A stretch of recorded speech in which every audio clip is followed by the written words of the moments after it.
그날 비가 꽤 내리는 편이어서 좀 다른 차들도 그렇고 거리 간격 유지하고 천천히들 달리는 편이었어요, 그날.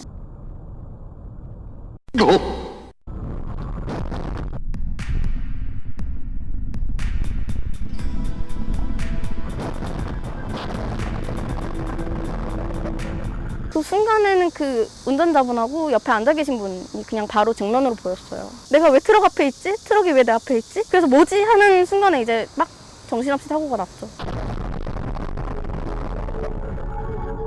계속 빙글빙글 돌고 제 차 위로 이제 트럭도 한번 올라왔더라고요. 나중에 확인해보니까.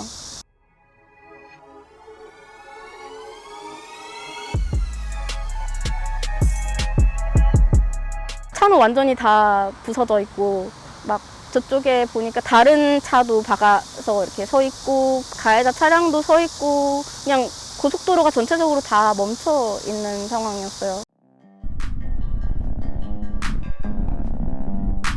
가벼운 뇌진탕 있었고 그냥 염자가 여기저기 있었죠. 차는 그래도 비교적 영리했던 것 같아요. 그 규모에 비해서 크게 다치지는 않아 정말 다행이죠, 아무래도.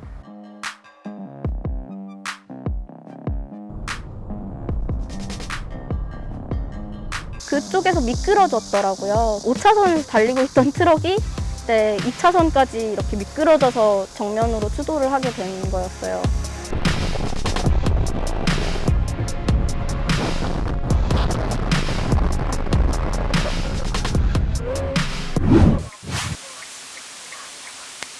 하나 사주는 거지. 와 진짜 이제 고라니 튀어나온 줄 알았어요.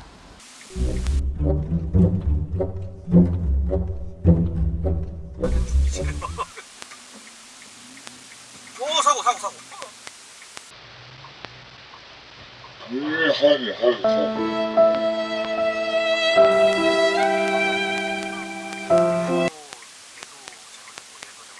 저는 1차선에서 대기하고 있었고 근데 직자 시그널가 바뀌자마자 좌회전하는 바이크 차량과 꼬리물기로 좌회전하던 차량이 이제 부딪힌 그런 사건이죠.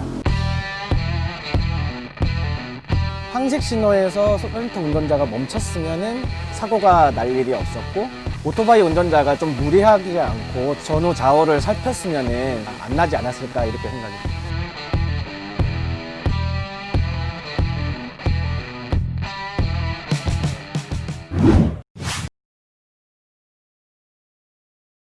다리 끝쪽에 신호 대기 상황이어서 차가 정차해 있었고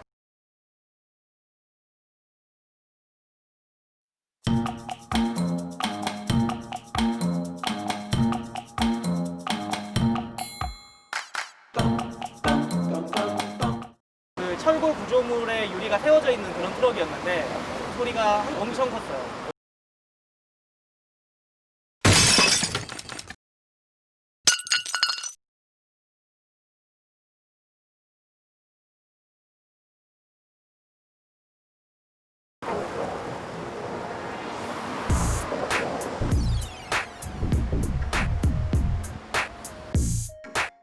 주변 차들은 다 유리를 맞았는데 저는 그렇게 파괴된 트럭이 제 차 옆에 서서 유리 구조물이 이렇게 흔들거리면서 떨어질까 말까 하는 그 상황에 있었어요. 트럭 차주분도 당황하셨는지 급하게 내리셔가지고 어쩔 줄 몰라 하시고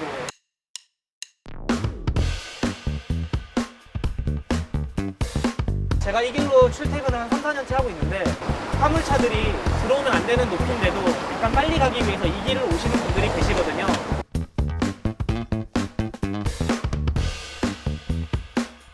안전에 대해서 좀 안이하게 생각하는 면이 있지 않나라는 생각이 듭니다. 항상 다니는 길이라도 좀 높이를 높게 쌓고 낮은 다리가 있으면 조심해야겠다라는 생각으로 움직이시는 게 가장 맞는 것 같아요.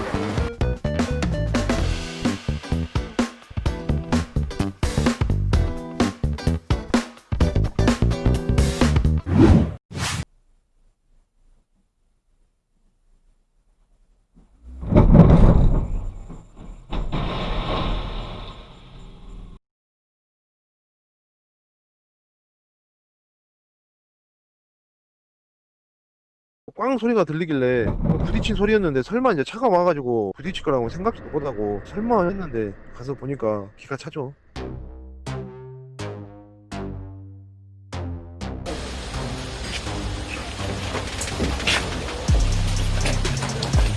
그거는 이제 정확하게 조사를 해봐야 되는데 현재 파악된 걸로는 본인이 이제 부주의로 그렇게 했다고 그렇게 이야기를 합니다.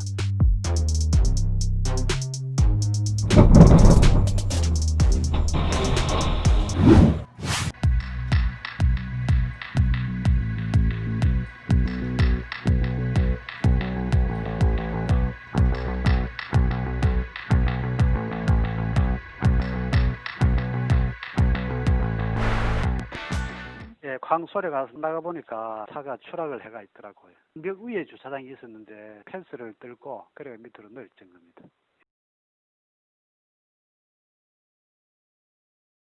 주차 차량 2대 정도 파손된 거 말고는 그 차의 운전자하고 동승자 말고는 다른 인명피해는 없어요. 운전자가 119 타고 가기 전에 차가 갑자기 나와서 급발진인 것 같다라고 얘기를 들었고 이제 차차 알아봐야 됩니다.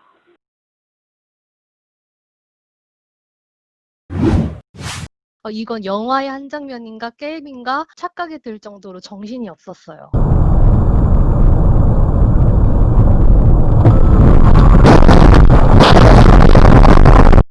이게 꿈인지 생신지 분간이 안 갔었어요. 내가 가해자인가?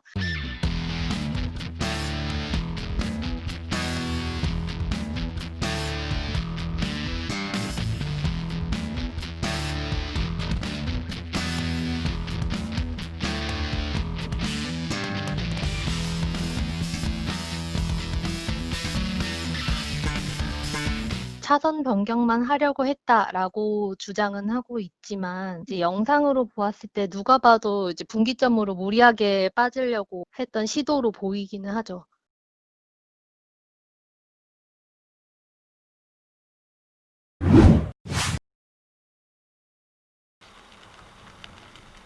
비가 막 내리고 있었고 도로 쪽에 이제 물기가 많이 있었거든요.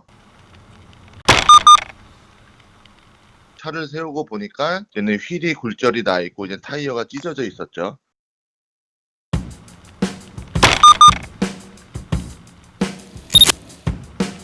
보면은 포톨이 생겨서 제가 그거를 못 보고 이제는 그렇게 된 거죠, 이제.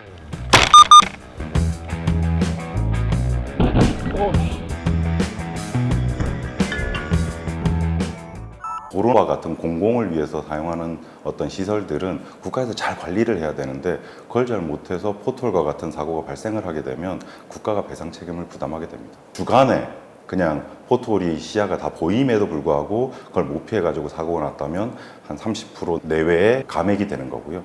야간이라 아니면은 비가 왔다. 그러면 시야가 전혀 안 보이기 때문에 그런 경우에는 1-20% 정도의 감액만 이루어지고 있습니다. 내가 도저히 예측할 수 없었다라는 게 좀 잘 드러난다면 그러면은 100% 배상도 가능합니다.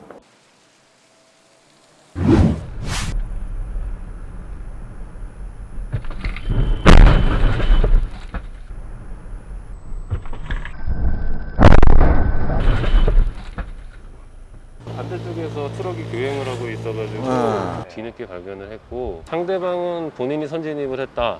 그리고 제가 과속을 했다고 말씀을 하고 계시고 경찰 측에서는 이 교차로는 대로소로 구분이 없는 교차로라 선진이 우선인 저 차가 피해자가 되고 제가 가해자가 된다는 식으로 말씀을 하셨고요.